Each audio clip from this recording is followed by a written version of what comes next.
करंथियों के नाम पौलुस रसूल का पहला खत।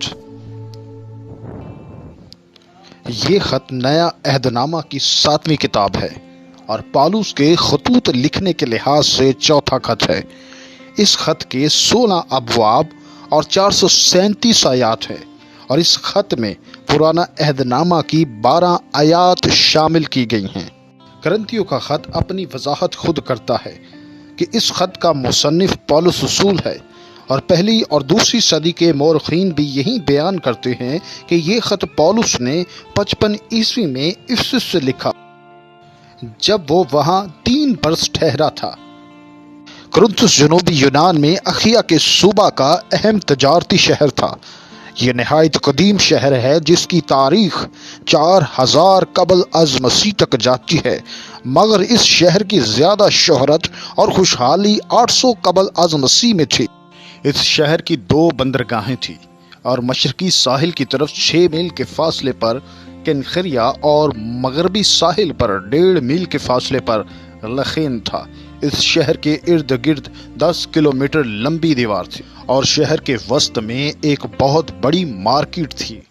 यहाँ से संगे मरमर का एक दरवाजा मिला है जिस पर लिखा हुआ था इब्रानियों का इबादत खाना, और उसके करीब ही संगे मरमर का अदालत का एक चबूतरा मिला है जिस पर रोमी हाकिम बैठकर अदालत करते थे।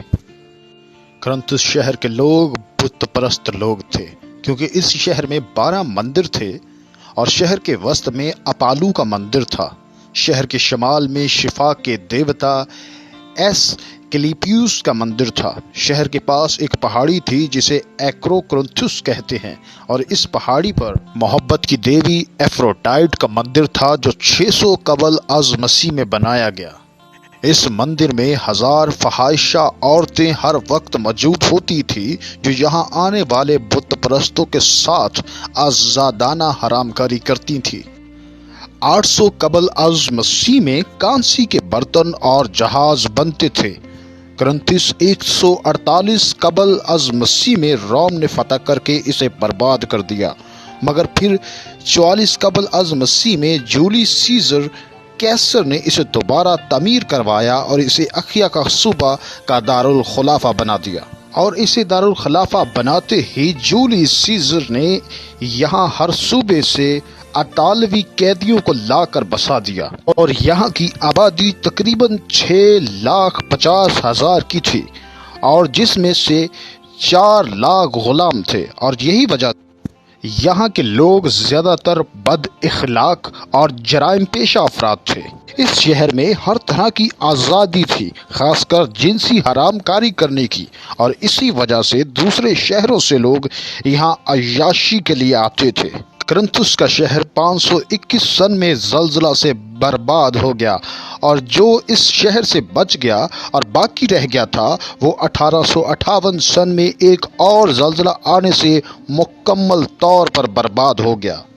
मौजूदा कुरिन्थुस शहर पुराने कुरिन्थुस शहर से तकरीबन 2.5 मील दूर है। कुरिन्थुस शहर में मसीहियत का आगाज कैसे हुआ? पौलुस रसूल अपने दूसरी मिशनरी सफर के दौरान 51 सन में अथीने से कुरिन्थुस शहर में आया और अकुला और परसिकला के घर में रहा जो कि यहूदी थे और 2 बरस पहले रोम में रहते थे और क्लौदियस बादशाह के हुक्म से रोम से निकाल दिए गए थे। इस जोड़े का पेशा खैमा दोजी था। पौलुस हर सबत को यहूदियों के इबादत खानों में बहस करता था और यहूदियों और यूनानियों को कायल करता, पर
مقدمہ بازی کا تھا۔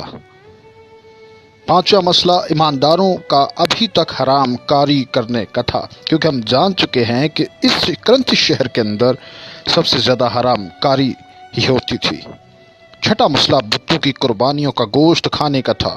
ساتواں مسئلہ کلیسیائی عبادت میں عورتوں کے سر نہ ڈھانکنے کا تھا۔ آٹھواں مسئلہ نامناسب طور پر عشائے ربانی توڑنے کا تھا۔ نوواں مسئلہ بیاہ شادی کے بارے میں ہدایات کی ضرورت کا تھا۔ اور 10واں مسئلہ قیامت یعنی مردوں کے جی اٹھنے کی تعلیم کے بارے میں تھا۔ کرنتھس کا خط علمی خط ہے، اور یہ پولس نے نہایت خوش اسلوبی سے کلیسیا کے ان 10 مسائل کو اس خط میں حل کر دیا، اور اسی طرح ہر زمانہ کی کلیسیا کی یہ خط رہنمائی کرتا ہے۔ اس خط کے 11 باب میں پاک عشاء کی وضاحت بہت خوبصورتی سے کی گئی ہے، اور اناجیل کے علاوہ صرف یہی ایک کتاب ہے جس میں پاک عشاء پر روشنی ڈالی گئی ہے، اور اس کے مناسب اور غیر مناسب اثرات کو عیاں کیا گیا ہے۔ اور اس خط کے 13 باب میں محبت کے مضمون کو نہایت خوبصورتی سے بیان کیا گیا ہے۔ اس خط کے باب نمبر 12 میں پاک روح کی نعمتوں کو ایسے اچھے طریقے سے بیان کیا گیا ہے جو نیا عہد نامہ کی کسی اور کتاب میں نہیں پایا جاتا۔ 15 باب میں مردوں کے جی اٹھنے کا بہت بڑا مکاشفہ بیان کیا گیا ہے۔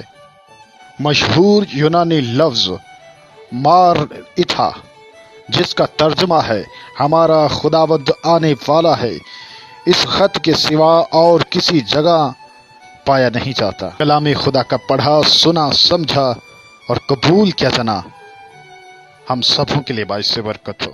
مسیح یسوع کے نام میں آمین۔